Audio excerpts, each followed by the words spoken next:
Hi everyone, my name is Nicole Mingo, or Susan if you are my professor, and today I'm going to be talking about social media's role in journalism, or perhaps more simply, social media's relationship with journalism. So first, I wanted to simply define what social media is.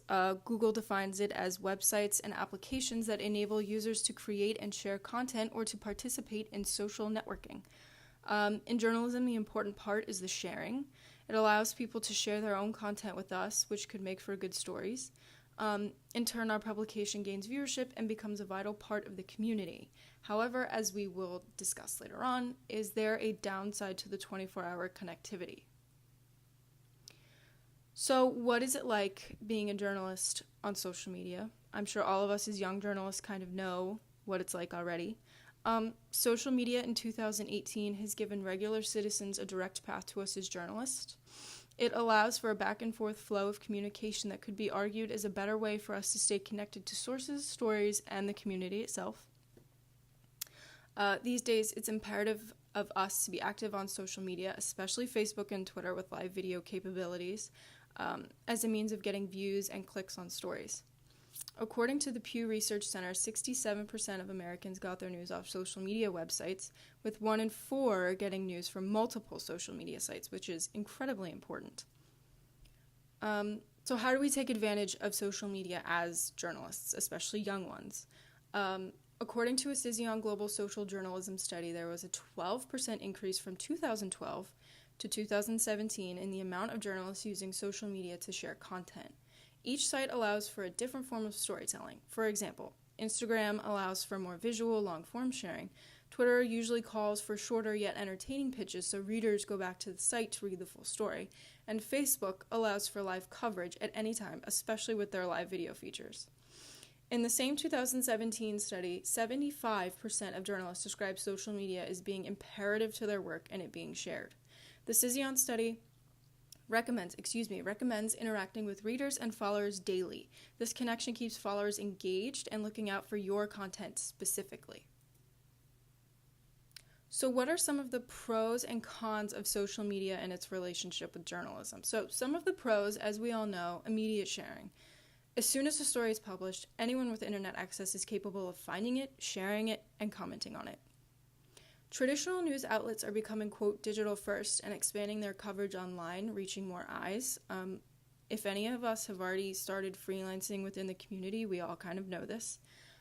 Regular citizens can contribute to the conversation. Social media allows for a broad flow of communication between journalist and reader. In fact, readers can become citizen journalists themselves in breaking news situations. Parades, like the Eagles Parade a couple weeks ago, riots, and festivals can all be covered and shared in real time thanks to live video and tweets. So, some of the cons, there are a lot, and I wanted to fit them all on the same slide, so I'm sorry.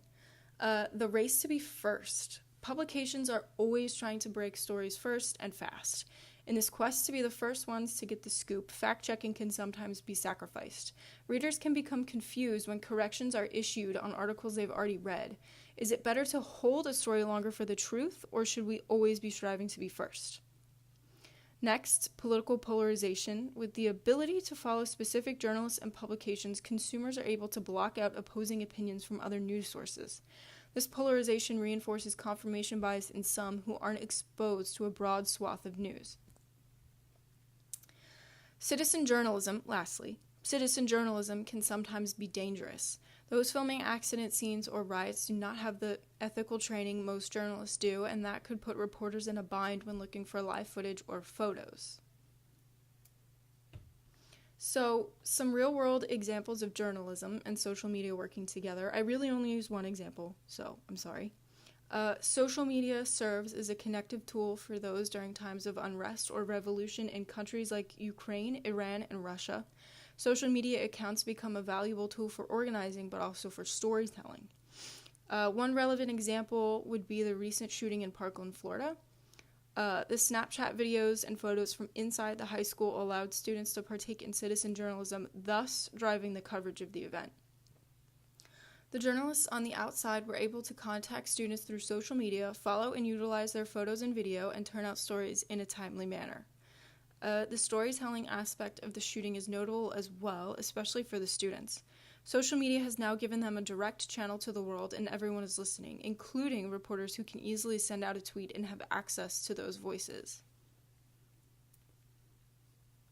On the flip side, while seeing videos and photos of the Parkland shooting in real time helps tell a story, it can also be traumatizing to some viewers and walks a thin line of what is ethical in journalism. Consider, is it ethical to show students huddled and upset in classrooms as police search for the shooter? Live videos can cross the line of protecting private individuals and minors at that. When we rush to retweet or republish videos and stories showing minors hurt or compromised, are we sacrificing their right to privacy? Similar to the Pulse nightclub shooting, the capacity to publish potentially harmful photos or videos was a blurry line. While photo coverage was relatively safe this time around, the ability to go on Twitter or Snapchat and see firsthand devastation in the school could be tempting to some publications. It's important to remember the SVJ Code of Ethics and its call to protect victims. So, what does the future look like? It includes a diversified offering of more social features. So, in a previous discussion question, we mentioned that podcasting was becoming more and more popular. Audio forms of storytelling, like podcasts and NPR, are coming on the rise, and a convergence of mediums like podcasts and standard social media platforms is inevitable. Another thing is aggregation, as we've already done in some classes. Collecting tweets, live video, audio, and the like is going to become a normal part of the journalism process. While some may argue the future of journalism looks bleak, with newspapers consistently losing ad revenue, the way in which we report and publish is changing with the industry. Multimedia journalists are becoming increasingly valuable and are normalizing a more social media-friendly approach. The way we deliver and consume news is becoming more personal as well. We follow publications and writers we like and get news on our time when we open Twitter or Facebook or listen to an NPR podcast, for example. So my opinion on all of this, I tend to agree with most of the studies used in this project. Social media is an important branding tool for personal and public use. Social media is a direct connection to readers and followers, and it's revolutionized the way publications gain readership.